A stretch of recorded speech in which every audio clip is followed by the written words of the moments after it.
Hello à tous et bienvenue dans ce nouveau live Twitch. Donc aujourd'hui, c'est moi et Florent qui animons ce débat. Et le sujet du jour, c'est l'agriculture européenne a-t-elle besoin de se digitaliser? Donc à nouveau, c'est un programme qui est cofinancé par l'Union européenne, mais les points de vue qui vont être exprimés aujourd'hui n'engagent en aucun cas la responsabilité de la Commission européenne. Donc aujourd'hui, on a la chance d'être avec deux eurodéputés, donc Irène Tolleré et Monsieur Benoît Vito. Donc je vais très rapidement les laisser se présenter avant qu'on aille plus en profondeur dans le sujet. Alors je ne sais pas qui veut commencer, peut-être Madame Tolleré. Bonjour, je m'appelle Irène Tolleré, députée européenne. Je siège donc dans la commission agriculture, développement régional et droits des femmes. Je suis issue du sud de la France, en Occitanie, à côté de Montpellier et du milieu viticole. Et je m'intéresse beaucoup aux sujets alimentaires. Donc Benoît Vito, je suis paysan en Charente-Maritime, donc sur la côte atlantique, sur une zone que tout le monde connaît puisqu'on y produit de l'huître de Marennes-Oléron. Je suis agronome de formation. Après un passé avec des postes dans la recherche, des postes dans le monde de la science, j'ai choisi de devenir paysan, donc à 40 ans. Et je me suis engagé en 2010 dans une vie politique où j'ai été vice-président de la région Poitou-Charentes en charge déjà des sujets agricoles, conseiller régional en Nouvelle-Aquitaine, et je suis devenu député européen en 2019. Et je siège chez les écologistes et je siège en commission agriculture et développement rural où j'occupe le poste de premier vice-président de la commission, également en commission pêche et en commission développement. Voilà en ce qui nous concerne rapidement à tour d'horizon. Et peut-être juste par curiosité, vous parlez de postes notamment dans le monde de la recherche. Est-ce que vous pouvez préciser un peu dans quoi vous étiez spécialisé ? Alors j'ai plusieurs spécialités, mais dans ma vie professionnelle, j'ai surtout exploré deux grandes spécialités, la génétique. Je travaillais sur des sujets qui ne sont pas du tout polémiques, comme le clonage, les OGM. Et ensuite, j'ai également beaucoup travaillé sur les questions liées à l'eau, puisque j'ai aussi une formation en hydraulique agricole, et donc j'ai beaucoup travaillé sur ces sujets liés à l'eau, à la fois dans le monde privé et public ensuite. Voilà. Merci beaucoup. Juliette, je te laisse faire l'introduction de ce débat et de pourquoi ça fait débat, tout simplement. Yes, et c'est parti. Donc effectivement, on parle beaucoup d'agriculture en France. On est un des plus gros producteurs agricoles de l'Union européenne. Et aujourd'hui, il faut savoir que le ministère de l'Agriculture parle d'une troisième révolution agricole avec l'utilisation du numérique. Donc pour avoir quelques exemples concrets, parce que c'est pas forcément évident de se représenter comment on utilise le numérique dans l'agriculture, on a par exemple la mise à disposition de données pour aboutir à des réseaux collaboratifs, par exemple entre agriculteurs ou alors entre agriculteurs et chercheurs. On pourrait avoir l'utilisation de ces données pour fournir une meilleure accessibilité de l'origine de l'alimentation aux consommateurs, ou encore on peut avoir des choses plus pratiques comme des robots déployés dans les champs pour, en théorie, réduire la pénibilité du travail des agriculteurs. On y reviendra. Or, donc on voit qu'en France, mais aussi dans l'Union européenne, on a une vraie volonté de digitaliser l'agriculture. On a une place importante qui est laissée à l'innovation et à la digitalisation. Donc c'est le cas avec différentes politiques, donc notamment la PAC qui encourage la modernisation des zones rurales avec différentes aides, mais aussi d'autres programmes comme Horizon Europe ou encore Digital qui ont l'objectif en fait de simplement numériser les zones rurales et nos champs.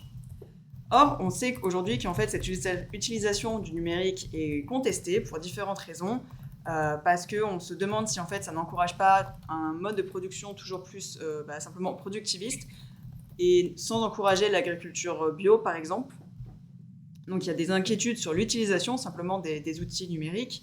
Il y a aussi la question de l'accès aux données, en fait, et de la protection des données, donc simplement des questions assez classiques de cybersécurité. Et enfin, il y a aussi parfois des questions de dépendance aux fournisseurs, notamment de robotique. Et donc, finalement, on a un vrai débat aujourd'hui dans le monde de l'agriculture sur comment utiliser ces outils numériques et est-ce qu'on en a vraiment besoin. Donc, pour commencer ce débat, je vais peut-être commencer par vous demander concrètement, pour vous, est-ce que vous pouvez donner des exemples d'outils en fait, numériques dans l'agriculture et quelle serait leur utilité à l'heure actuelle ? Alors, je vais commencer, si tu veux bien. Avec plaisir, Yann. Sachant que il est le domaine du ce sujet-là, Benoît et moi, on n'est pas vraiment la même position. Donc, pour que le débat soit intéressant, je vous propose de justement, moi, de mettre des exemples où je suis très pour, de manière à ce que lui puisse mettre des exemples où il est très contre. Typiquement, aujourd'hui, la digitalisation, c'est aussi, par exemple, mieux connaître et rencontrer le climat. Aujourd'hui, par exemple, on peut avoir numérique à travers les missions satellites qui permettent de mettre à disposition des agriculteurs des informations plus précises qui permettent de limiter des pertes d'intrants ou d'applications mieux maîtrisées. En général, d'être efficace, c'est-à-dire de mettre de doses très exactement au bon endroit. La digitalisation, c'est aussi sur certaines agricultures une charge administrative beaucoup moins importante. Typiquement, aujourd'hui, dans le sujet viticole, on a le problème de la traçabilité de la parcelle jusqu'au consommateur de la moindre goutte d'alcool. Il est évident qu'avec des systèmes digitaux sur téléphone portable, eh bien, on économise beaucoup de temps et surtout, ça permet à l'État qui nous fait des tableaux remplis à la main en litres, en hectolitres, en degrés croisés. Et ben, en fait, il y a une seule base de données qui est suivie sur Pro-Douane. Donc ça permet d'économiser beaucoup de temps administratif. Voilà, par exemple, 2 exemples. Je continue du coup, merci Irène. Effectivement, c'est un des sujets où on échange souvent avec Irène, on n'est pas toujours d'accord. Moi, j'ai l'habitude de dire quand même que on peut pas être de façon manichéenne pour ou contre avec radicalité. Moi, qui justement ai fait un peu de recherche et un peu côtoyé le monde de la science, ce qui m'intéresse moi dans les prouesses, parce que j'ai un profond respect d'ailleurs pour les prouesses technologiques qui nous permettent d'obtenir des avancées technologiques intéressantes, c'est toujours essayer de garder une ligne de partage qui est l'intérêt commun.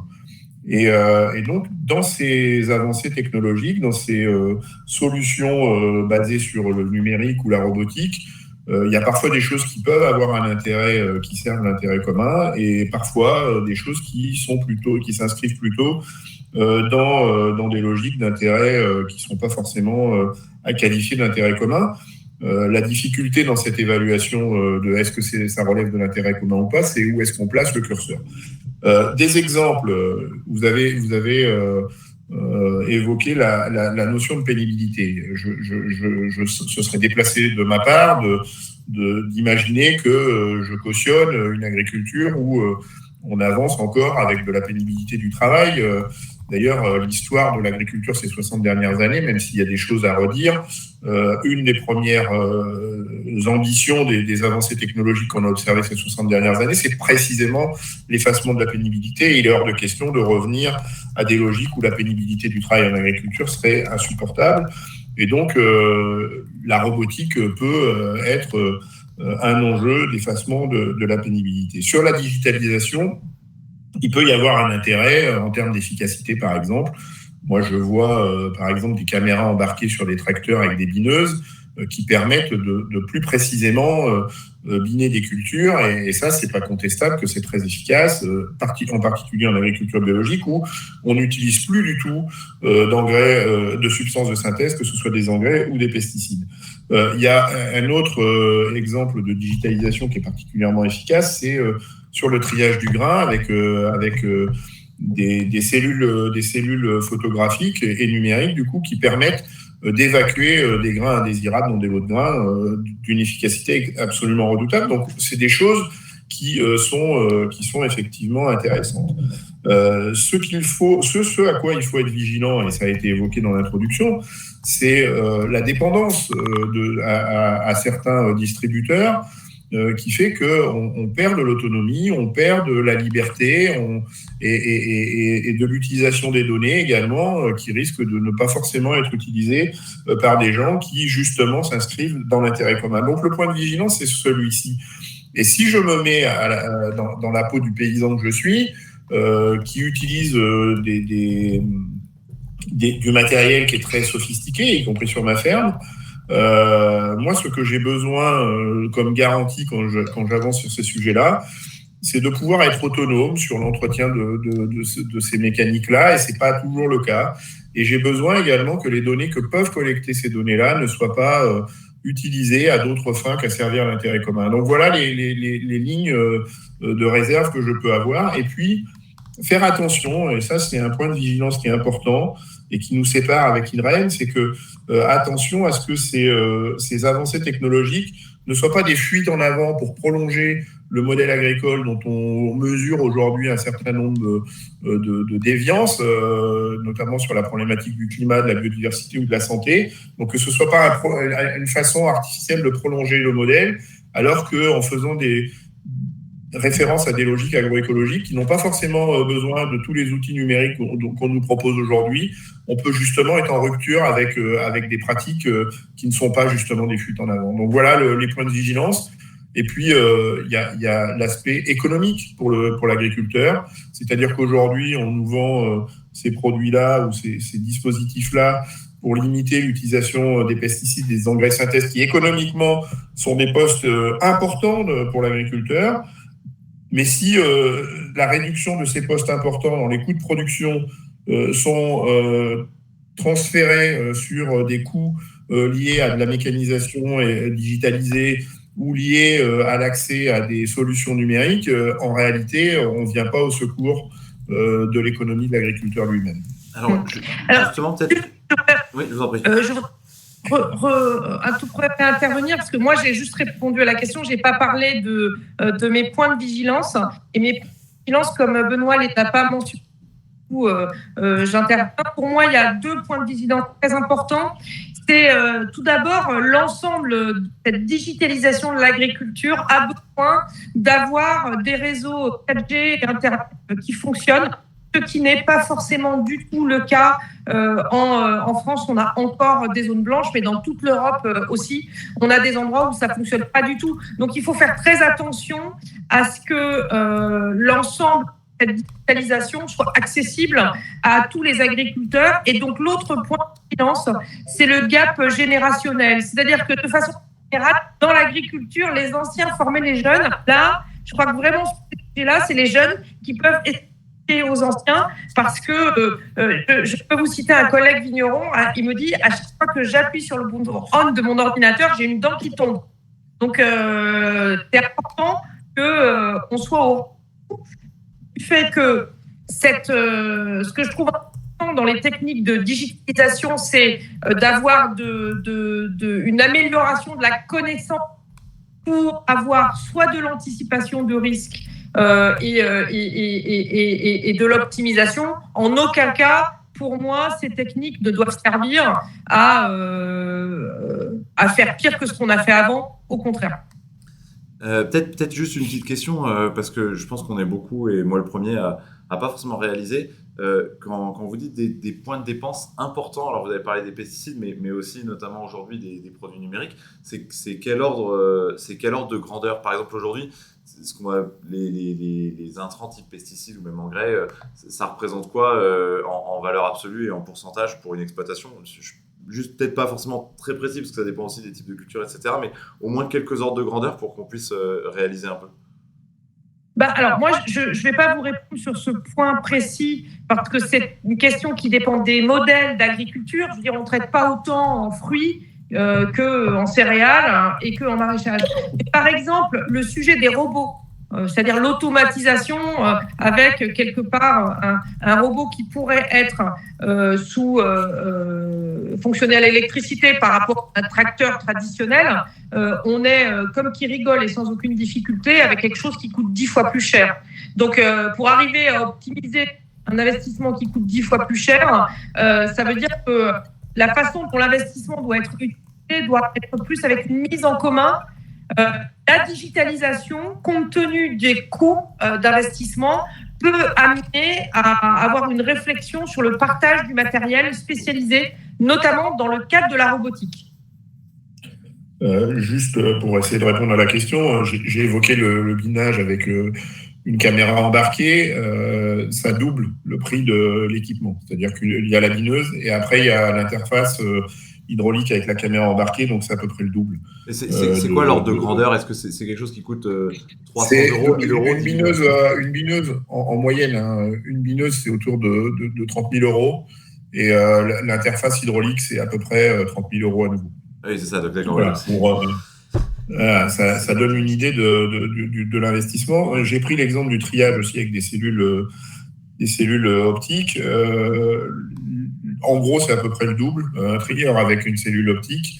Le gros inconvénient de la cellule optique, c'est que ça reste perfectible et que le débit de triage est beaucoup plus faible. Et donc, du coup, parce que ça va beaucoup moins vite à trier, ça a un coût de triage qui est beaucoup plus élevé qu'un triage mécanique habituel. Donc, il y a derrière le numérique, il y a cette question du coût.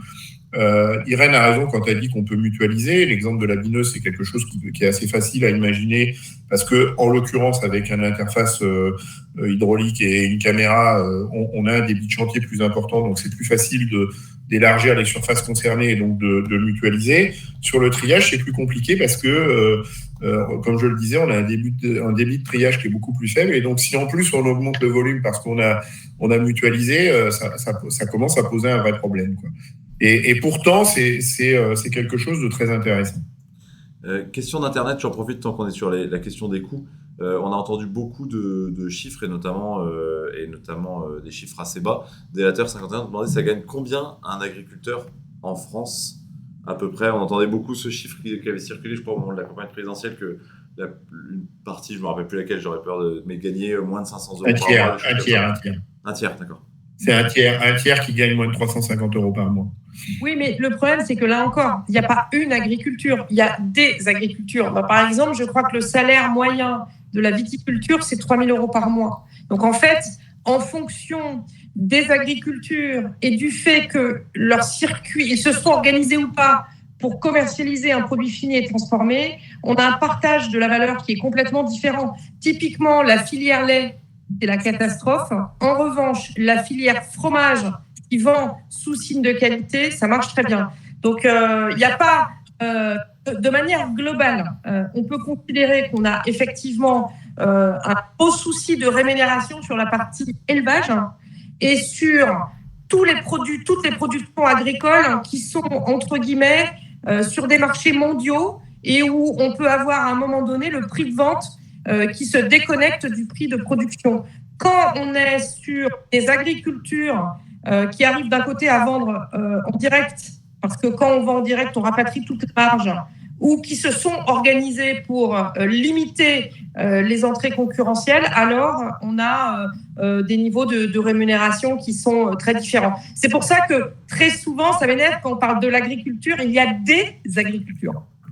Alors, sans contredire Irène, parce que ce qu'elle vient d'expliquer est effectivement complètement vrai, hein, il y a pas, c'est difficile de dégager une tendance moyenne, hein, parce qu'en fonction des secteurs d'activité, il y a des disparités très très importantes. Irène a évoqué uniquement l'aspect commercialisation, prix de vente et donc quelque part chiffre d'affaires. Il y a une autre entrée, et ça concerne directement le débat qui nous rassemble cet après-midi, c'est les coûts de production. C'est-à-dire que l'autre façon de dégager du revenu pour l'agriculteur, c'est bien sûr de faire du chiffre d'affaires, et Irène a expliqué tous les aléas qui pouvaient tourner autour de la réalisation du chiffre d'affaires, mais il y a aussi l'aspect coût de production, c'est-à-dire ce qu'on défalque du chiffre d'affaires pour calculer ce qui reste effectivement dans le porte-monnaie du producteur. Et là, on a aussi des fluctuations importantes en fonction des secteurs d'activité, et les intrants, ce qu'on appelle les intrants, c'est-à-dire les pesticides, les engrais, mais aussi la nourriture qu'on peut donner à des élevages quand on nourrit des animaux à l'auge, fait qu'on a des disparités de coûts de production, et que en fonction de la fluctuation de ces coûts de production, eh bien, le revenu peut être impacté positivement ou négativement. Et c'est le point de vigilance que je voulais vous donner tout à l'heure, c'est-à-dire qu'aujourd'hui, ces intrants, que ce soit les pesticides, les engrais de synthèse ou l'alimentation du bétail, peuvent représenter une part importante du chiffre d'affaires et donc venir impacter très négativement le revenu des agriculteurs. Il faut être vigilant en cherchant à limiter ces intrants avec de la robotique ou du numérique qui permettrait des réductions de doses, par exemple, à ce que le gain gagné sur la réduction de l'acquisition de ces intrants-là ne soit pas engloutie dans le support ou le coût de cette numérisation ou cette robotique. Donc voilà, c'est un point de vigilance important si vraiment on veut agir dans l'intérêt du revenu des agriculteurs. Alors justement, peut-être pour continuer dans cette, pour donner à voir, parce que c'est un secteur, je ne sais plus qui disait effectivement qu'il y a encore une ou deux générations, en fait, on avait tous un parent, un grand-parent, un oncle, etc., agriculteur, et qu'aujourd'hui, en fait, et je parle pour moi en premier, mais il y a effectivement de plus en plus de Français qui sont en fait très loin du monde de l'agriculture. C'est mon cas, c'est-à-dire que je connais personnellement quasiment pas d'agriculteurs.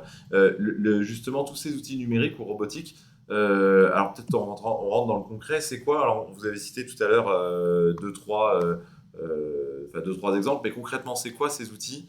C'est quoi ces capteurs? Peut-être une petite question de qui les fabrique. On va rentrer aussi dans le sujet là-dessus, et parce qu'il y a des enjeux aussi là-dessus, et combien ça coûte. Encore une fois, le but, c'est pas forcément d'être exhaustif, mais de citer peut-être quelques exemples pour que les gens se rendent compte de ce que ça peut représenter tout simplement. Alors, je ne sais pas par où commencer, mais par exemple, en viticulture, un des gages de qualité pour le vin, ça va être la mesure de la température. La mesure de la température du raisin quand il rentre dans la cave, et puis après la mesure de la température pendant la fermentation, et après éventuellement la mesure de la température de stockage. Aujourd'hui, avec de la digitalisation des robotiques des rayons, on a des outils de agro qui permettent d'avoir un suivi extrêmement précis et contrôlé de la température, ce qui n'existait pas avant. Sur la partie des coûts, pour le coup, c'est pas forcément très cher ce dont je vous parle, puisque en fait ça s'est déployé en amenant une plus-value qualitative et en diminuant du temps de travail, ce qui n'est pas le cas de toute la digitalisation dont on va parler. Donc, par exemple, un petit thermomètre laser, ça coûte 150 €, alors qu'un thermomètre normal de cave qui mesure la température, on va être sur 60-70 €. Donc, c'est pas forcé. Et ça, par contre, du coup, c'est vraiment généralisé. Donc, il est vraiment important que c'est tellement puissant comme type d'outil qu'on peut y compris aller jusqu'à des robots tondeurs qui coûtent 200 000 € et que pour les amortir, c'est compliqué. Mais ça peut être aussi des petites choses qui changent la vie. Et je pense que ces petites choses-là, il ne faut pas mollir et les utiliser. Alors, moi, pour essayer d'être concret, j'ai deux exemples qui me viennent à l'esprit. Le premier qui est le numérique embarqué, l'informatique embarquée, par exemple, sur une moissonneuse-batteuse, qui permet de précisément cartographier la productivité d'une parcelle, qui permet d'identifier les zones de la parcelle les plus agronomiquement favorables à telle ou telle production. Donc ça peut être des informations intéressantes, mais qui, et d'ailleurs, il y a des élus américains, que ce soit des républicains ou des démocrates, qui se sont lancés dans des procédures juridiques, puisque ces données, qui sont des données qui devraient appartenir à l'agriculteur, en vérité appartiennent aux fabricants de la moissonneuse-batteuse. Et il y a un autre écueil, c'est que, et c'est pour ça que des élus des États-Unis sont partis en procédure juridique, c'est que quand la machine est en panne, on ne peut s'adresser qu'à John Deere, par exemple, enfin c'est John Deere en tout cas qui est ciblé là dans les procédures, pour la remettre en service. Et j'ai une petite anecdote d'ailleurs. Lors de la guerre en Ukraine, alors c'est pas ça l'anecdote, parce que la guerre en Ukraine c'est pas une anecdote, mais les Russes ont piqué du matériel agricole aux Ukrainiens. Ils ont déplacé du matériel agricole en Russie. Malheureusement, parce qu'il y a des équipements informatiques sur ces équipements-là, ils n'ont pas pu s'en servir. Donc voilà, ça c'est une anecdote qui montre que quand c'est l'agriculteur qui est confronté à cette situation, c'est quand même assez cocasse. L'autre sujet, et c'est en lien avec ce que je viens d'expliquer, qui permet de cartographier les zones productives des parcelles, permet également de, justement, en connaissant la productivité plus ou moins forte de telle ou telle parcelle, d'ajuster des doses d'engrais ou des doses de pesticides de manière à coller à la productivité exacte de la parcelle pour ajuster la dose au réel potentiel agronomique de la parcelle. Et donc, du coup, là, on peut imaginer facilement que ça puisse permettre de faire des économies d'intrants. Et c'est là où, vu de loin, on a l'impression que c'est super vertueux, cette affaire-là. Sauf que moi, ce qui m'intéresse, c'est justement de niveler la productivité des parcelles et donc de travailler sur des solutions agroécologiques qui permettent de tirer vers le haut toute la productivité de la parcelle sans avoir recours aux engrais de synthèse. Et c'est pour ça que je vous parlais de fuite en avant tout à l'heure, voire d'un aiguillage qui nous détourne des vraies approches agroécologiques qui, au motif qu'on a des solutions numériques ou des solutions informatiques très poussées, très abouties, peuvent conduire effectivement à des réductions de doses, mais les réductions de doses ne sont pas forcément des solutions qui tirent des pratiques agroécologiques vers l'autonomie de l'agriculteur, vers davantage de revenus pour l'agriculteur et vers un paramètre que moi je trouve excessivement stratégique et central, qui est la fertilité des sols. C'est-à-dire que la fertilité des sols, c'est pas apporter des éléments extérieurs au sol, mais c'est de travailler sur la fertilité intrinsèque du sol. Et malheureusement, ça, c'est pas les solutions numériques qui nous apportent la réponse.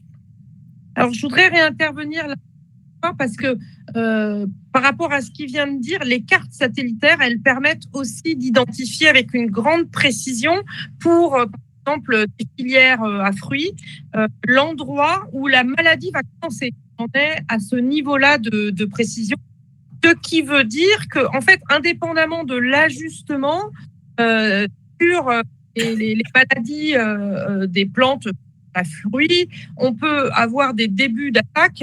Et si, à un moment donné, on a une connaissance vraiment précise pour traiter juste à l'endroit où il y a de la maladie, ça permet de ne pas traiter du tout ailleurs. Donc, et d'éviter que la maladie se propage. Donc ça, c'est quand même quelque chose qui est important. Et c'est dans ce sens-là que nous devons penser l'avenir de l'utilisation de ces techniques et non pas un espèce de truc moyen pour utiliser des pesticides. La question de la propriété des données, comme l'a souligné Benoît, est essentielle parce que celui qui sait qu'à un moment donné, le mildiou, il va se développer à cet endroit-là et qui peut croiser le mildiou s'est développé à cet endroit-là alors que la température était à tel niveau, alors que l'humidité dans l'air était à tel niveau, ça veut dire que toutes ces données-là dans un ordinateur permettent à la recherche et développement d'avancer beaucoup, beaucoup plus vite. Donc, la propriété des données, elle est extrêmement importante et il me semble que les données qui sont prises sur le champ d'un agriculteur doivent appartenir à l'agriculteur, quitte à ce que lui puisse les confier à la recherche publique, par exemple, pour éviter des espèces de pièges technologiques, comme vient de l'expliquer Benoît. Il y a aussi, bien entendu, un énorme trou dans la raquette, c'est que si on déploie ces techniques, alors elles vont tomber en panne. Par contre, aujourd'hui, au niveau des réseaux de maintenance, apprentissage, réparation, pour l'instant, on n'est pas du tout sur un déploiement sur le territoire européen. C'est un peu comme les bornes de recharge de voitures. J'ai l'impression qu'on met d'abord les voitures électriques et après les bornes. Et donc, c'est important qu'on se dise qu'on n'arrivera pas à faire bien la digitalisation de l'agriculture si en même temps, on n'arrive pas à avoir formés pour expliquer comment ça marche et puis pour réparer les problèmes de calage informatique, mais également les calages de buse ou quand les connectiques se fassent mal. C'est-à-dire qu'on a un double métier, le métier de l'interprétation des données et après comment ces données font que une buse ne s'ouvre ou pas, par exemple pour le traitement. Alors justement, une question Internet là-dessus, notamment sur les données. Est-ce qu'il peut y avoir, il pourrait y avoir, ou est-ce que peut-être c'est déjà prévu au niveau de l'Europe par exemple, mais des normes, des lois, des règlements qui feraient en sorte que déjà, les agriculteurs pourraient avoir le pouvoir en fait tout simplement sur les données, les plans de maintenance, les logiciels, et est-ce qu'il n'y aurait pas en fait la possibilité de créer un cloud européen ou une base de données européenne tout simplement qui stocke et qui exploite les données des agriculteurs européens en permettant, par exemple, aux chercheurs d'y avoir accès. Est-ce que c'est prévu? Est-ce que c'est pas du tout prévu? Est-ce que c'est utopique? Est-ce que c'est illusoire? Alors, je ne suis pas au courant que ce soit prévu et j'aimerais bien que ça le soit, sachant qu'on parle d'une Union européenne où une partie de la PAC est contrôlée par des satellites américains. Donc, parce qu'en fait, pourquoi c'est contrôlé par des satellites américains? Pour partie, parce qu'en fait, les satellites qui tournent autour de la Terre, eh bien, il y en a des Européens et il y en a des Américains. Mais par contre, le système d'exploitation qui permet d'exploiter les données des satellites communes, il est américain. Et donc aujourd'hui, moi, c'est un truc qui m'énerve. D'ailleurs, je ne sais pas si tu te souviens, j'avais fait une question à la commission sur ce sujet-là. Je trouve ça invraisemblable qu'entre guillemets, on laisse cette partie-là de la PAC être contrôlée par quelque chose qui est américain. C'est pas comme si l'USDA, le ministère de l'Agriculture américain est colossal dans les colonies américaines et mondiales. Donc je trouve ça un peu... Voilà. Donc du coup, la réponse à la question, c'est j'aimerais bien. Mais par contre, pour l'instant, c'est pas la commission agriculture qui a la main là-dessus, malheureusement. Et je ne sais pas où on en est. Ouais, c'est un point de vigilance qui est récurrent. Idéalement, il faudrait que ces données appartiennent à l'agriculteur et que ce soit l'agriculteur qui ait le libre arbitre pour décider si oui ou non ces données sont accessibles à l'utilisation publique, à la connaissance générale. Et ça devrait pas être autrement, sauf qu'aujourd'hui, c'est pas du tout le cas. Irène parlait des contrôles PAC. On a même eu des contrôles PAC organisés par des sociétés coréennes sur des relevés géographiques, et c'était des entreprises coréennes qui faisaient le traitement de ces données-là. Donc là, on a un vrai problème de propriété de la donnée qui est un vrai sujet, et qui est un sujet qu'on n'a pas malheureusement encore réglé, et qui est un vrai sujet d'inquiétude, à mon avis, sur l'avènement du numérique. Et ce serait dommage que ce sujet-là soit le blocage à des solutions qui peuvent être intéressantes. Moi, je reprends ce que tu disais, Irène, sur la cartographie. Tu as pris l'exemple de la lutte contre une maladie. On peut aussi cartographier des zones qui soient plus gélives que d'autres, et donc qui permettent d'accompagner l'encépagement de telle ou telle zone viticole. Et puis, sur les zones potentiellement plus sensibles à l'exposition de maladies, il y a effectivement la réponse que propose Irène, avec des traitements déclenchés très en amont avant que la parcelle soit toute contaminée. Il y a aussi le choix sur ces zones-là, peut-être de cépages différents, plus résistants, et qui ferait que ces zones géographiques qui sont potentiellement plus dangereuses, on va dire, seraient jugulées par de l'encépagement avec des souches résistantes. Donc, encore une fois, tout n'est pas acheté. C'est juste que c'est ma ligne de partage, la ligne de partage que je propose depuis le début de cette rencontre, c'est de vérifier que tout ça sert d'abord l'intérêt commun. Alors, question très, très concrète. Vous disiez, c'est pas la commission agriculture qui a la main là-dessus. Est-ce que vous pouvez faire quelque chose au niveau, vous êtes tous les deux députés européens, je le rappelle, est-ce que le Parlement européen du coup peut faire quelque chose là-dessus? Et si non, dans ce cas-là, qui le peut? C'est une question peut-être très naïve. Alors, le Parlement européen peut faire quelque chose là-dessus. Cependant, ce que je disais, c'est pas la commission agriculture qui a la main, c'est que de manière, pour moi, très très aujourd'hui, nous sommes organisés en commission. Et quand on a des sujets transversaux, on essaye d'identifier les commissions qui ont des partages de compétences. Et si je puis me permettre, on a des débats très, masculins, avec pas très viril, sur quelle commission a une compétence sur quoi.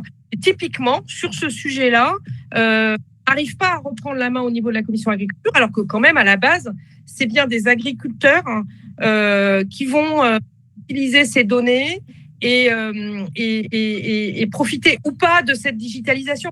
Donc, il faut à tout prix sortir de ces couloirs de nage qui sont vraiment pas adaptés aux problèmes auxquels on a à faire face, qui est le réchauffement climatique et la perte de souveraineté européenne sur un certain nombre de sujets qui sont énergétiques, alimentaires et donc ou de souveraineté numérique. Et donc, il faut qu'on s'écoute et qu'on soit tous autour de la table. Mais aujourd'hui, je considère que la commission agriculture n'est pas respectée par les autres commissions au sein du Parlement européen, mais également au sein de la commission agriculture. Et je pense que ça va juste faire qu'on va faire des trucs débiles et qu'à la fin, ça va pas marcher et qu'à la fin, on va dire, c'est la faute des agriculteurs qui n'ont rien compris. Les agriculteurs, comme vous l'entendez avec Benoît et moi, on a une petite idée de ce qu'on peut faire avec ces choses-là et il est important que par exemple, sur cette histoire de protection des données, voilà, c'est pas la liberté de penser ou l'état de droit, c'est à un moment donné la production de notre nourriture avec ces nouvelles techniques. Et si on n'a pas la protection des données, alors on offre nos données aux Américains, aux Coréens, ceux qui sauront l'utiliser. Et du coup, on va créer une dépendance qui aujourd'hui n'existe pas parce qu'on va utiliser ces techniques. Donc, si la digitalisation de l'économie, c'est une perte de souveraineté agricole parce que ce seront des États tiers qui ont un intérêt à vendre de la nourriture en Europe, qui vont expliquer comment on doit fonctionner, alors il ne faut pas le faire. Et c'est vraiment important qu'on redise les choses clairement. Ouais, moi, je voulais faire un petit rappel aussi de comment fonctionne l'émergence de réglementation à l'échelon européen. C'est la Commission européenne qui est force de proposition, mais qui ensuite est garant également du respect de la réglementation. Et la Commission n'est pas législateur, sauf que c'est elle qui aujourd'hui sort les textes. Et les textes, je rejoins Irène là-dessus, sont pas toujours non plus super bien écrits au départ. Et donc, du coup, on a du mal, nous, qui sommes législateurs avec le Conseil, donc avec les chefs d'État ou les ministres de l'agriculture quand on parle de sujets agricoles. Nous sommes législateurs et on a parfois beaucoup de mal à revenir sur des textes qui, au départ, sont mal rédigés. Et donc, c'est là une des difficultés. Donc, bien sûr qu'on a un peu de pouvoir malgré tout, mais l'Union européenne a les vertus d'une démocratie poussée très loin, mais aussi les limites dans cette démocratie qui va très loin, du rôle que joue la Commission européenne, du rôle des deux co-législateurs que sont le Conseil et le Parlement européen, qui sont pas toujours alignés et qui fait que parfois on a des textes qui ressemblent au plus petit dénominateur commun et qui donc du coup, parce que c'est le plus petit dénominateur commun, peuvent manquer d'ambition.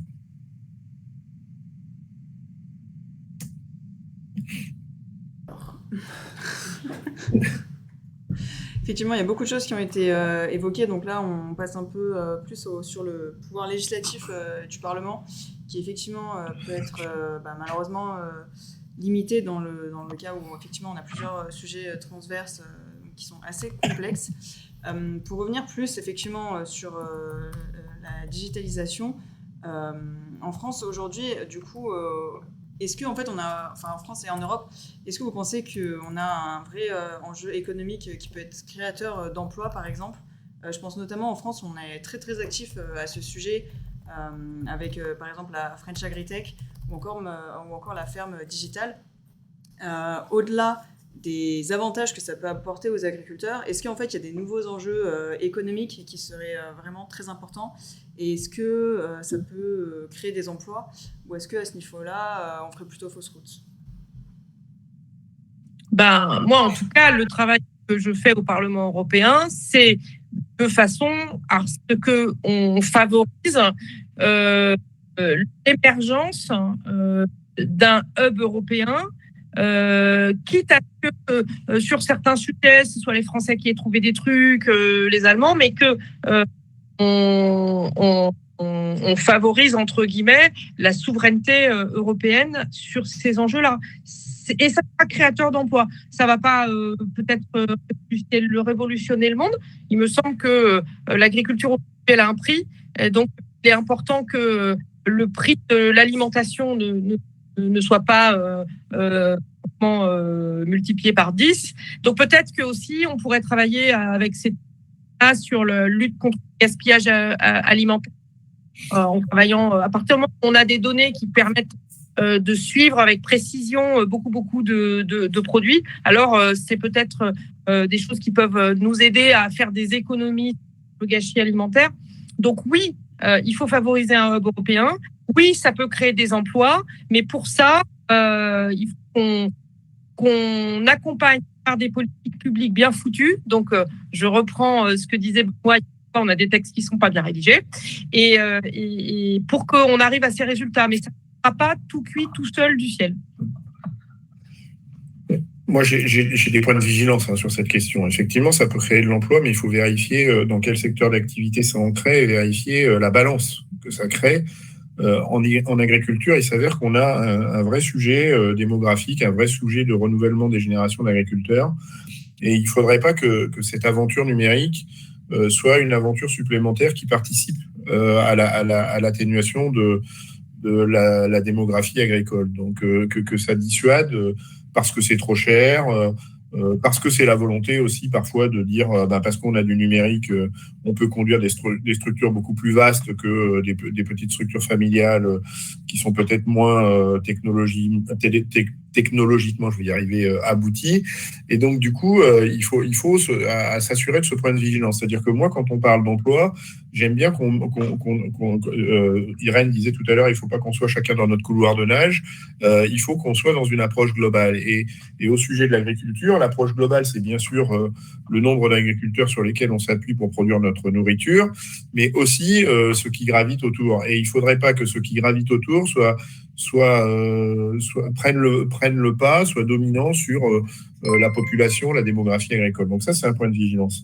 Le deuxième point de vigilance, il est toujours dans cette approche globale, dans cette volonté de chercher à ce que l'agriculture, au-delà d'embrasser l'enjeu de souveraineté alimentaire qui est fondamental, soit aussi au rendez-vous de l'histoire sur les sujets du climat, de la biodiversité et de la santé. Et donc, vérifier que ces outils numériques qu'on pourrait mettre à notre disposition, ces outils robotiques, soient aussi engagés dans ces logiques-là et qu'ils ne soient pas le prétexte à vouloir prolonger des logiques agricoles basées sur des solutions qui nous éloignent de la bonne réponse sur le climat, la biodiversité ou la santé. Donc, et c'est par exemple les outils qui permettent des réductions de doses. Moi, je pense que la réduction de doses, c'est pas la réponse ultime. La vraie réponse, c'est se passer des substances dangereuses, parce que les substances dangereuses le sont pour notre santé, mais aussi pour la biodiversité et le climat. Et donc, si le numérique nous aide à ça, pourquoi pas? Si c'est juste pour essayer de prolonger des logiques agricoles qui ne s'inscrivent pas dans ces logiques que je viens d'essayer de décrire, j'ai un point de vigilance sévère. Ouais. Je voudrais encore donner un exemple très concret, c'est sur les robots de traite, par exemple. Les robots de traite, un éleveur du lait, on va considérer sur que, en fait, il a 1h30 pour entre 60 et 120 vaches, il a 1h30, 2 heures de traite le matin, 1h30 le soir, et entre les deux, il est peinard. S'il a un robot de traite, effectivement, il va avoir moins de temps. En revanche, il va toujours avoir besoin d'avoir quelqu'un en permanence sur l'exploitation parce que ça peut tomber en panne à tout moment. Donc, il faut qu'on fasse vraiment attention à ce que ça accompagne vraiment une amélioration de la situation des agriculteurs au niveau économique. L'exemple du robot de traite, je rebondis, l'exemple du robot de traite, c'est un très très bon exemple. C'est-à-dire que moi, je connais des producteurs de lait qui ont des robots de traite. Il ne se passe pas une demi-heure sans qu'ils n'aient pas un SMS de leur robot de traite qui leur dit il y a ceci, il y a cela. Et donc, ils sont devenus vraiment esclaves du système.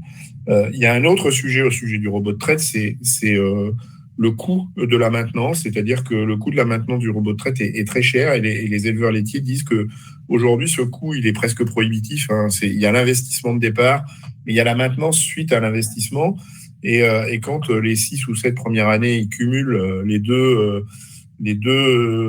enjeux économiques d'amortissement et de maintenance, c'est extrêmement cher. Et le problème du robot de traite, et ça illustre exactement ce que je voulais vous dire tout à l'heure. Le problème du robot de traite, c'est qu'on a des animaux qui sont enfermés dans des bâtiments et qui sont éloignés de systèmes herbagés. Or, aujourd'hui, quand on regarde les systèmes d'élevage qui économiquement sont les plus pertinents, c'est les systèmes herbagés. Quand on regarde les systèmes d'élevage qui sont les plus pertinents en termes de changement climatique, et souvent l'élevage est montré du doigt comme une activité qui participe au changement climatique, il faut nuancer ce propos parce que les activités d'élevage qui sont tournées vers les systèmes herbagés, à l'inverse, participent à l'atténuation du changement climatique parce qu'ils entretiennent des espaces prairiaux qui séquestrent des gaz à effet de serre. Sauf que ça, avec un robot de traite, c'est des modalités d'élevage qui sont extrêmement difficiles à obtenir. Et sur l'enjeu santé, eh bien, quand on est sur un système robot de traite, souvent on a des animaux à l'auge qui sont enfermés dans des bâtiments, qui sont nourris avec le binôme maïs-soja. Et des études très récentes, on a des études anciennes, mais qui viennent d'être confirmées par l'INRA dans une étude très récente qui est sortie en octobre dernier, qui explique que quand on nourrit des animaux avec de l'herbe, eh bien, la qualité du lait et de la viande qu'on obtient sont nettement plus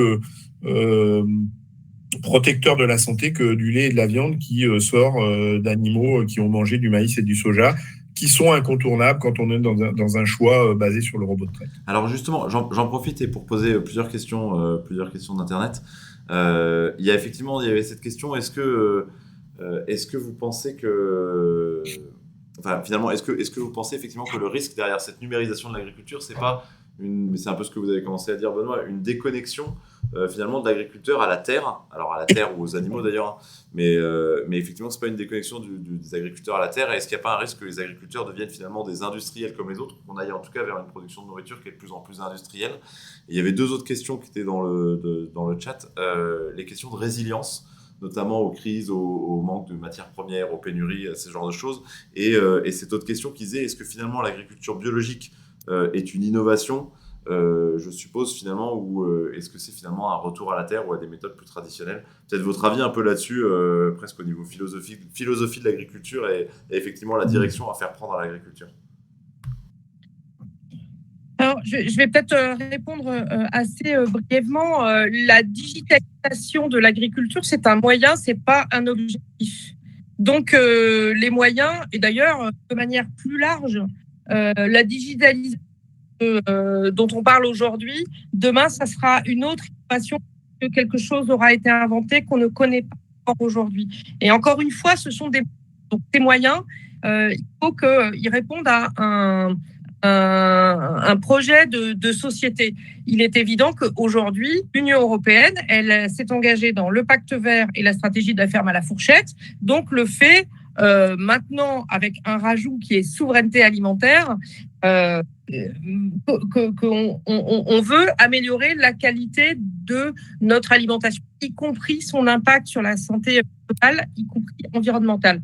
Donc, ce qui est vrai pour le robot de traite n'est pas vrai pour les robots tondeurs, par exemple. Et en agriculture biologique, si on a un agriculteur biologique qui a des panneaux solaires et que ces panneaux solaires permettent à un robot tondeur d'éviter la propagation d'herbes, eh ben, c'est peut-être pas très sexy, ne s'empêche que ça permettra à cet agriculteur de sortir des bons produits et de pas se casser le dos à enlever les herbes manuellement ou avec des produits herbicides autorisés en bio.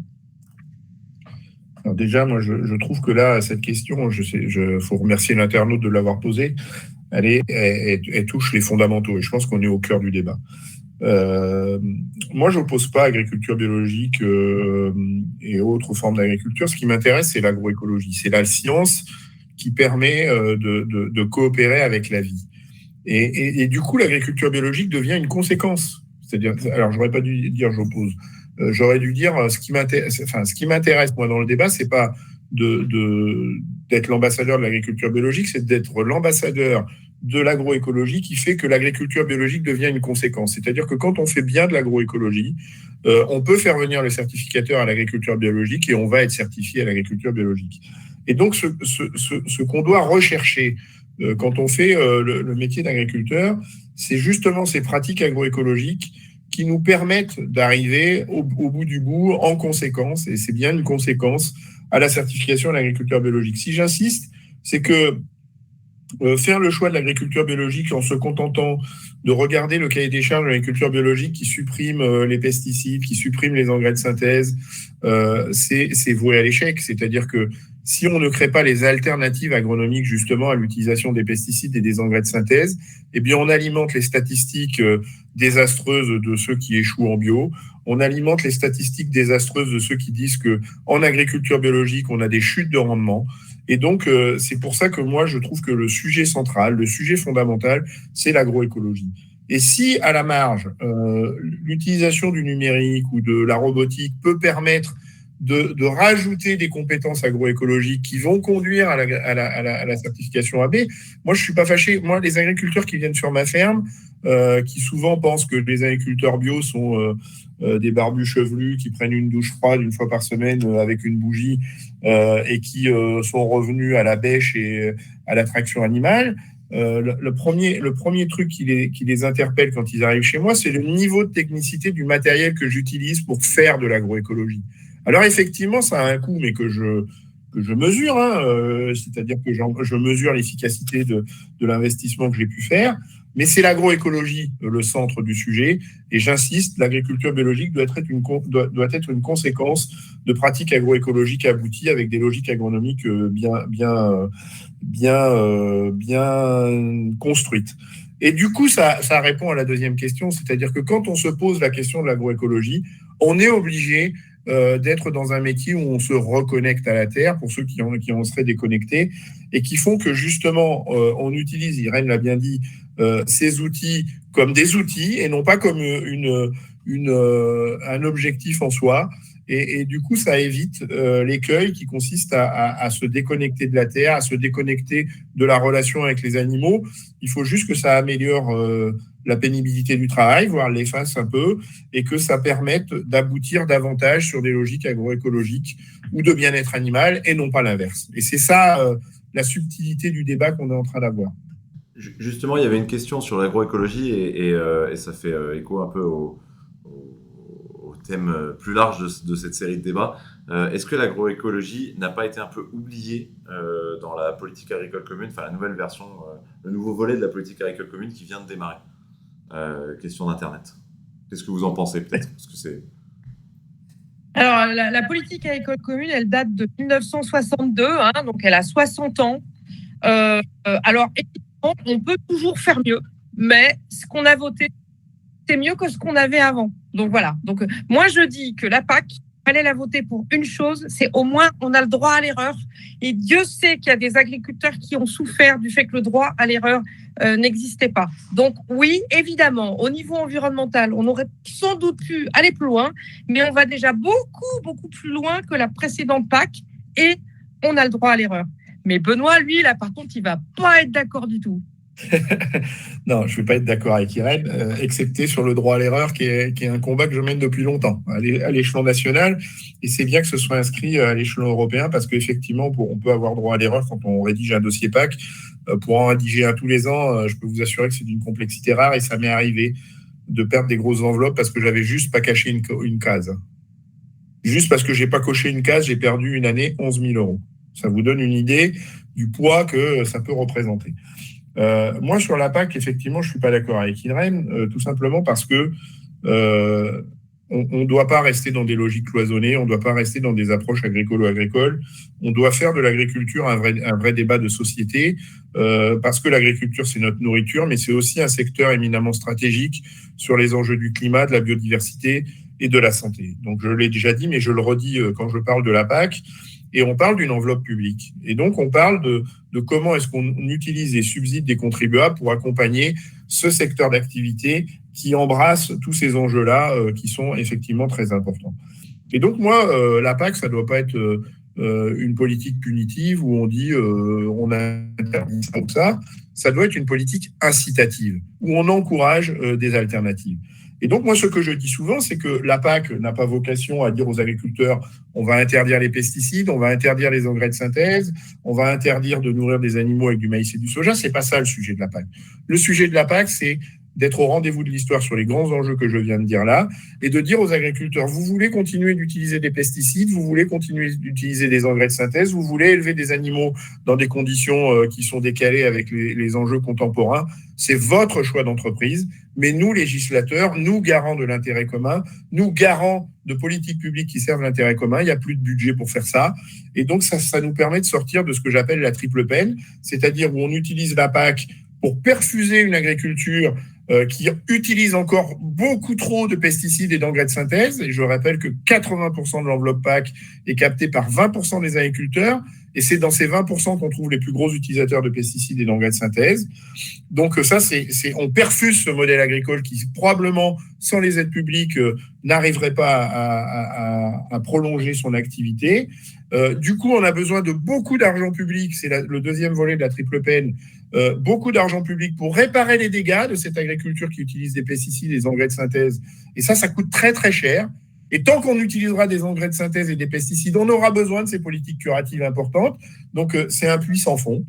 Et le troisième volet de ma triple peine, puisqu'on a utilisé tout l'argent de la PAC pour perfuser cette agriculture qu'il faudrait plutôt accompagner dans sa transition, dans sa bifurcation, puisqu'on a utilisé tout cet argent public dans les politiques curatives pour réparer les dégâts de l'agriculture qu'on a perfusée en amont avec de la PAC, on n'a plus suffisamment d'argent public pour accompagner valablement la transition. Si on faisait converger toutes ces ambitions avec des enveloppes publiques, de la PAC et des politiques publiques aujourd'hui qu'on utilise pour porter des solutions curatives, je vous assure qu'on pourrait accompagner tous les agriculteurs efficacement dans une agriculture qui est au rendez-vous de l'histoire sur le climat, la biodiversité, la santé, la souveraineté alimentaire, mais aussi leurs revenus. Parce qu'aujourd'hui, à perfuser comme ça avec... on est sur comment on appelle ça, du saupoudrage, voilà, du saupoudrage de politique publique, on n'atteint aucun des objectifs. Et donc, c'est ça, ma grande déception sur la PAC, c'est qu'on n'ait pas l'audace de dire, là, il faut vraiment qu'on change d'orientation et qu'on accompagne véritablement les transitions. Et donc, ceux qui font des choix d'entreprise, ils les assument. D'ailleurs, dans la loi, on parle du principe pollueur-payeur, dans la loi sur l'eau, par exemple. Il faut qu'ils assument leurs choix. Et nous, avec les politiques publiques, il faut qu'on soit là pour valablement les accompagner dans cette transition et dans cette bifurcation, parce que transition, ça laisse entendre qu'on aurait le temps, alors que tous les scientifiques nous disent qu'il y a un caractère d'urgence. Question peut-être, je fais une mini parenthèse là-dessus. Il y a une question peut-être naïve d'Internet qui dit pourquoi les parlementaires ne sont pas plus exigeants alors. Mais j'imagine j'ai une petite idée de la réponse. Je voudrais revenir sur un sujet que vient de dire Benoît pour compléter. Parce que il y a ce que dit Benoît, je comprends, mais après, il y a entre aujourd'hui et demain, on a parlé des agriculteurs qui gagnaient peu leur vie. Sur les 30% en France qui gagnent moins de 350 € par mois en ayant la PAC déduite, ce sont des éleveurs bovins laitiers. Et c'est pas des personnes qui utilisent des pesticides. Donc, je veux dire, le problème aussi, c'est que le système idéal, s'il fout sur la paille, on a déjà un suicide tous les 2 jours. À un moment donné, la PAC est aussi une politique sociale. Et moi, je crois qu'aujourd'hui, la PAC qui va plus loin, c'est un peu facile quand on gagne bien sa vie. Moi, je pense à tous ces éleveurs qui gagnent pas suffisamment leur vie. Et la PAC, le sujet sur la PAC sur lequel on s'est tous écharpés, c'est le premier pilier, c'est l'aide aux revenus des agriculteurs. Donc, commençons par payer notre alimentation au bon prix, luttons contre le gâchis alimentaire, et là, la PAC, on en fera ce que tu veux, Benoît. Mais aujourd'hui, il y a des gens qui vivent, je veux dire, quand on parle des éleveurs bovins, on parle de personnes qui, en déclaration fiscale moyenne en France, sont à moins de 11 000 € pour le ménage. Donc, je veux dire, on parle de personnes qui sont toutes dans la pauvreté, qui sont classées comme étant parmi les plus pauvres dans notre pays. Et pourtant, ils continuent à faire du lait. Et on n'arrive pas à faire passer le prix du lait en Allemagne. Il est à 1 € le litre en ce moment. On n'arrive pas en France à le vendre à plus de 75 centilitres. Pour un ménage français, payer son litre de lait au bon prix, c'est 2 € par an. Donc, le vrai sujet aussi dont on ne parle pas par rapport à la PAC, c'est justement, et je reviens sur mon idée de transversale, quand est-ce qu'on met à l'amende les grands distributeurs français qui, aujourd'hui, n'acceptent pas les hausses de prix sur l'alimentation? Comment voulez-vous qu'on arrive à avoir une PAC verte si, dans le même temps, on n'arrive pas à faire passer les hausses de prix obligatoires par rapport au changement climatique, à la crise énergétique et à tout ce qui se passe en ce moment? Donc oui, il faut changer de modèle, mais ce modèle, moi, je ne suis pas d'accord qu'on le fasse avec de la perte humaine. J'ai pas du tout dit ça, c'est même exact l'inverse. Je vais te répondre très, très rapidement. Moi, ce que je propose, c'est de rémunérer les agriculteurs qui prennent soin de l'intérêt commun. C'est toujours ma ligne de partage, je suis fidèle à cette logique-là. et y compris sur les éleveurs. C'est-à-dire que, et tu le sais parce que tu t'es battu sur l'ICHN, on était ensemble sur ce sujet-là, ces éleveurs qui prennent soin des espaces naturels de montagne, les zones humides, qui bénéficient de l'ICHN, sont des agriculteurs qu'on doit rémunérer parce qu'ils prennent soin de l'intérêt commun. Et donc, il n'est pas du tout question de laisser ces éleveurs au bord de la route. Est-ce que tu mesures que les politiques curatives en France, pour réparer les dégâts des pesticides et des engrais de synthèse, représentent entre 6 et 9 fois la PAC? Est-ce que tu mesures, si on mettait sur la table la PAC, plus une enveloppe qui fait 6 fois la PAC, pour dire aux agriculteurs, on vous rémunère, on arrête les politiques curatives, on vous rémunère, vous prenez soin des ressources vitales, que sont l'air, que sont l'eau, que sont notre santé, et on vous rémunère pour ça. Eh bien, je t'assure que les éleveurs ne seront pas oubliés dans cette affaire-là. On en donnera sûrement beaucoup moins aux céréaliers qui utilisent beaucoup de pesticides et des engrais de synthèse, mais je pense au contraire qu'en mutualisant ces deux enveloppes, en la répartissant avec cette clé de répartition qui consiste à dire on vous rémunère parce que vous prenez soin de l'intérêt commun, on amplifie sérieusement le revenu de ceux qui sont les plus en difficulté aujourd'hui. Et ça nous exonère de cette logique qui fait qu'ils sont tous dépendants des économies de marché et surtout de ce qui se passe à la bourse de Chicago, par exemple, sur les céréales, mais aussi sur le lait. Tu as parlé des disparités sur le lait en Allemagne et le lait en France. Eh bien, si demain on avait ce garde-fou qui était la rémunération des producteurs parce qu'ils prennent soin de l'intérêt commun, eh bien, ils seraient moins dépendants des fluctuations, de la volatilité des cours qu'on peut observer à des périodes récurrentes, trop récurrentes, qui fait que leur revenu est absolument suspendu à des aléas qu'ils ne maîtrisent absolument pas. S'il y avait ce socle de rémunération parce qu'ils prennent soin de l'intérêt commun avec les politiques publiques dont on dispose, je t'assure qu'on règle un paquet de sujets et qu'il n'y a plus d'agriculteurs qui sont en difficulté économique s'ils font le choix de cette transition agricole. Et pourquoi on ne peut pas changer, pour répondre à la question de Florent, pourquoi on ne peut pas changer? Moi, j'ai envie de changer, et ça se sent, j'espère, dans le discours que je porte et dans la passion que j'y mets. C'est que moi, je suis profondément attaché à la démocratie, et que quand ces textes de loi arrivent dans les arbitrages démocratiques, eh bien, forcément, aujourd'hui, la majorité n'est pas encore tournée vers les logiques que, en tout cas, moi, je défends. Mais il y a des sujets où on se rejoint avec Irène. Hein, on est les meilleurs ennemis du monde, j'ai envie de dire. Et donc, on arrive à échanger tous ensemble.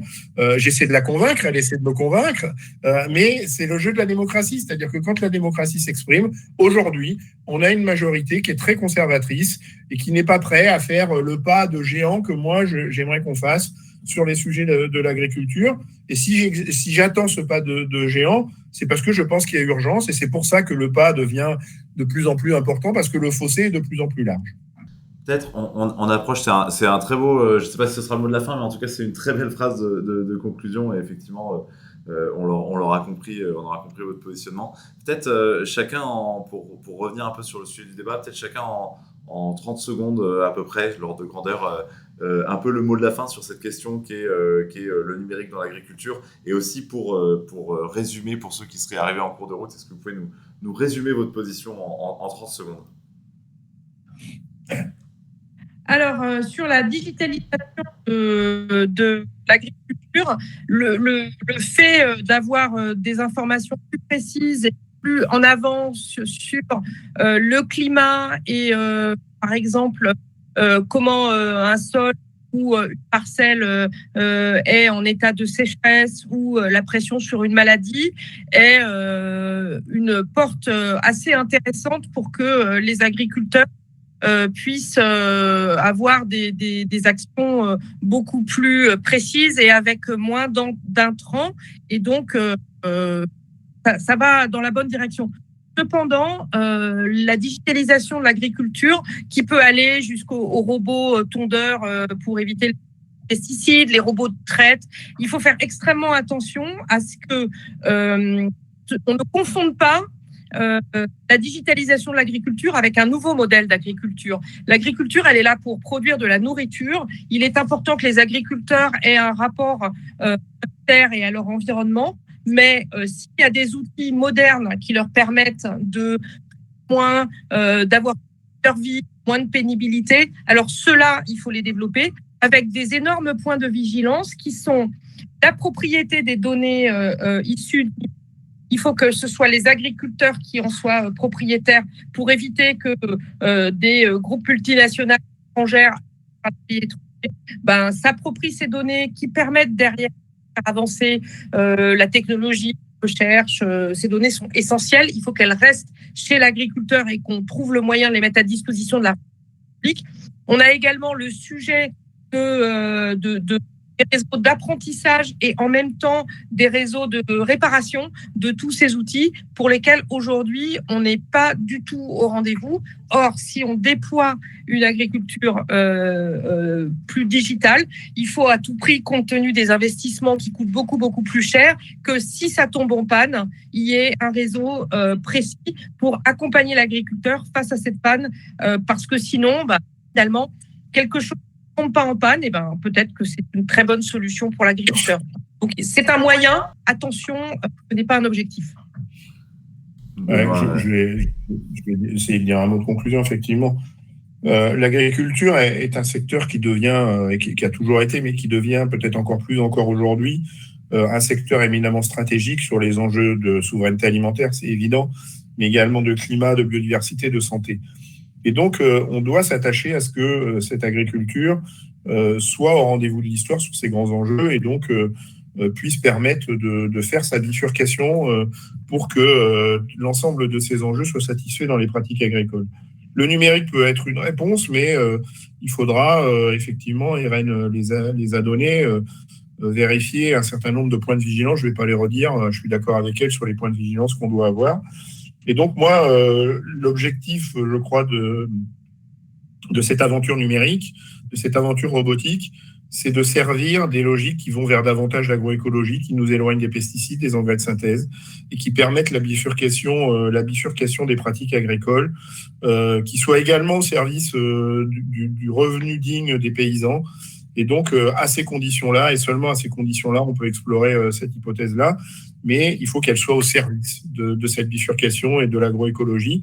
Et donc, c'est ça, je pense, le défi de la modernisation de l'agriculture qu'on espère, surtout quand on met beaucoup d'argent public sur la table. C'était une très belle conclusion. Merci beaucoup à vous deux d'avoir été là aujourd'hui pour ce live. On était très heureux d'avoir des eurodéputés qui connaissent aussi bien le fonctionnement des institutions européennes pour débattre de ça. D'ailleurs, le mois prochain, on va avoir un autre débat sur l'agriculture biologique cette fois. Donc, on a déjà un peu parlé aujourd'hui. N'hésitez pas à venir, ce sera le 16 décembre. Et normalement, on aura également un autre eurodéputé. Donc, ça devrait encore être assez intéressant. Je ne vous dévoile pas encore son identité, mais c'est déjà prévu. Non, mais effectivement, un immense merci à tous les deux. Benoît l'avait précisé, mais on a apprécié, ça a été également apprécié par le chat, votre capacité à échanger sur ce sujet, ô combien passionnant, et à échanger calmement et dans le respect. Donc merci beaucoup à tous les deux pour ça, et je ne peux qu'abonder le chat qui dit qui souligne la qualité des intervenants. Donc merci beaucoup à vous pour ce sujet-là. J'invite bien sûr à vous suivre sur les réseaux sociaux, à suivre plus généralement les travaux que vous accomplissez, notamment au Parlement européen, à lire le débat écrit du Dranche. Je vais le remontrer, mais vous avez été contacté parce que vous avez contribué à ce débat dans la version papier du Dranche, que vous pouvez retrouver si vous êtes abonné, commandé à l'unité, ou bien sûr retrouver en PDF sur notre site. Le débat est également publié sur notre site. Je rappelle que ce débat est fait effectivement dans le cadre d'un partenariat avec la Commission européenne qui finance effectivement la production de débats autour de la politique agricole commune. Il y a de très nombreux débats, ils sont très intéressants. Donc voilà, un immense merci à tous les deux. Très bonne journée à tout le monde, à tout le chat, et à très vite. Merci beaucoup, au revoir. Merci à vous, bonne journée.